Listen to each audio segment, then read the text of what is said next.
What are then the basic rules? To excel as a writer, you do not need fancy or elaborate tricks. Instead, you need to become more proficient in the basic skills of sentence construction and the mechanics of punctuation. Have a look at this essay here, the first draft. In this, we have an example of a snaky, overloaded first initial sentence. And then there's loads of thoughts which have been put down, but these thoughts have not been put into grammatically meaningful units. We're going to look at this sentence by sentence. The first sentence. For me, this is a classic example of thinking aloud.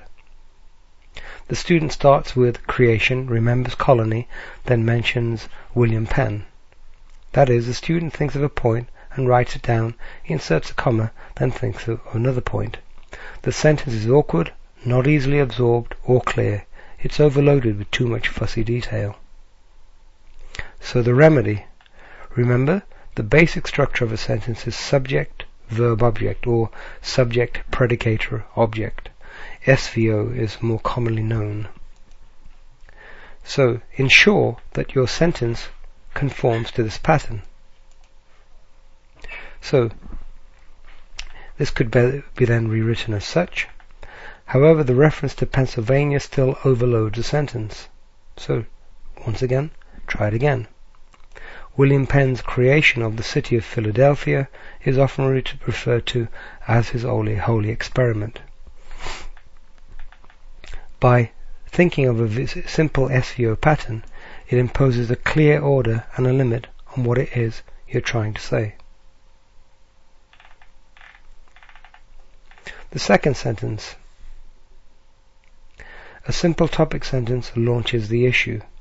A subsequent sentence must expand and elaborate upon the sentence.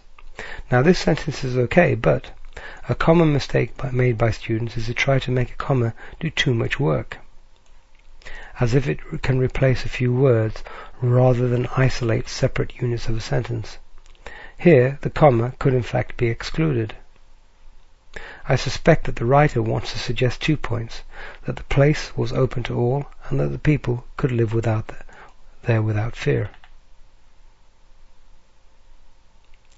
The point is made clear. A simple sentence is followed by a compound sentence. In subsequent sentences, once again, use the SVO approach. This is the sentence here. The primary problem here is again the fact that the student is simply thinking out aloud and placed everything in words as such.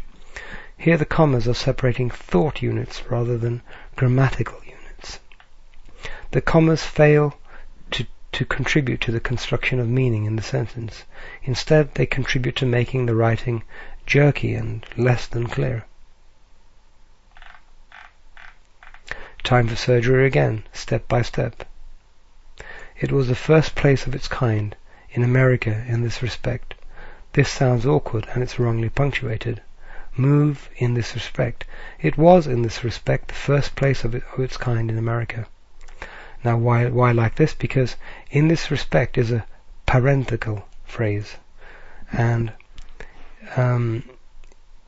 it enables continuity between this and the previous sentence, so therefore move it further forward. In redrafting your work, pay attention to whether the parenthetical words or phrases can smooth the progress and the flow of your writing. So let's look at the text so far. It was, in this respect, the first place of its kind in America. Also in the way he carefully detailed and drew up the system of government. This has to be redone. The text is still awkward and unclear. The rules of sentence construction are again being broken. So you either have to make a new sentence or make a compound sentence. Here's another rephrasing. And continue in this manner until finally you have a form of simplification of ideas.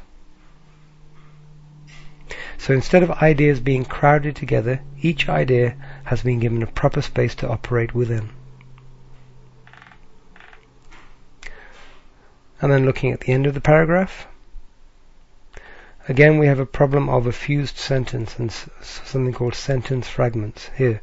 For example, both in terms of thoughts and principles and appearance. This is a sentence fragment.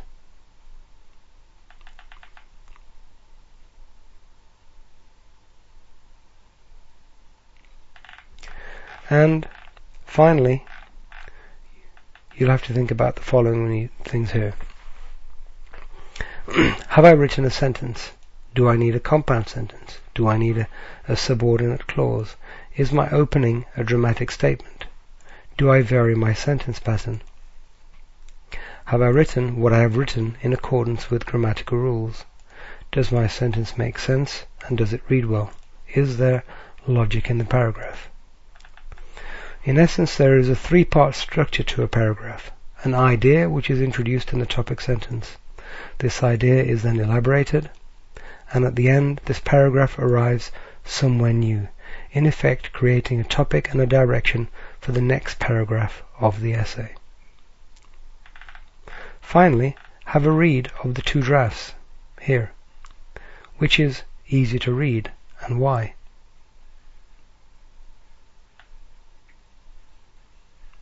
That brings us to the end of this video tutorial.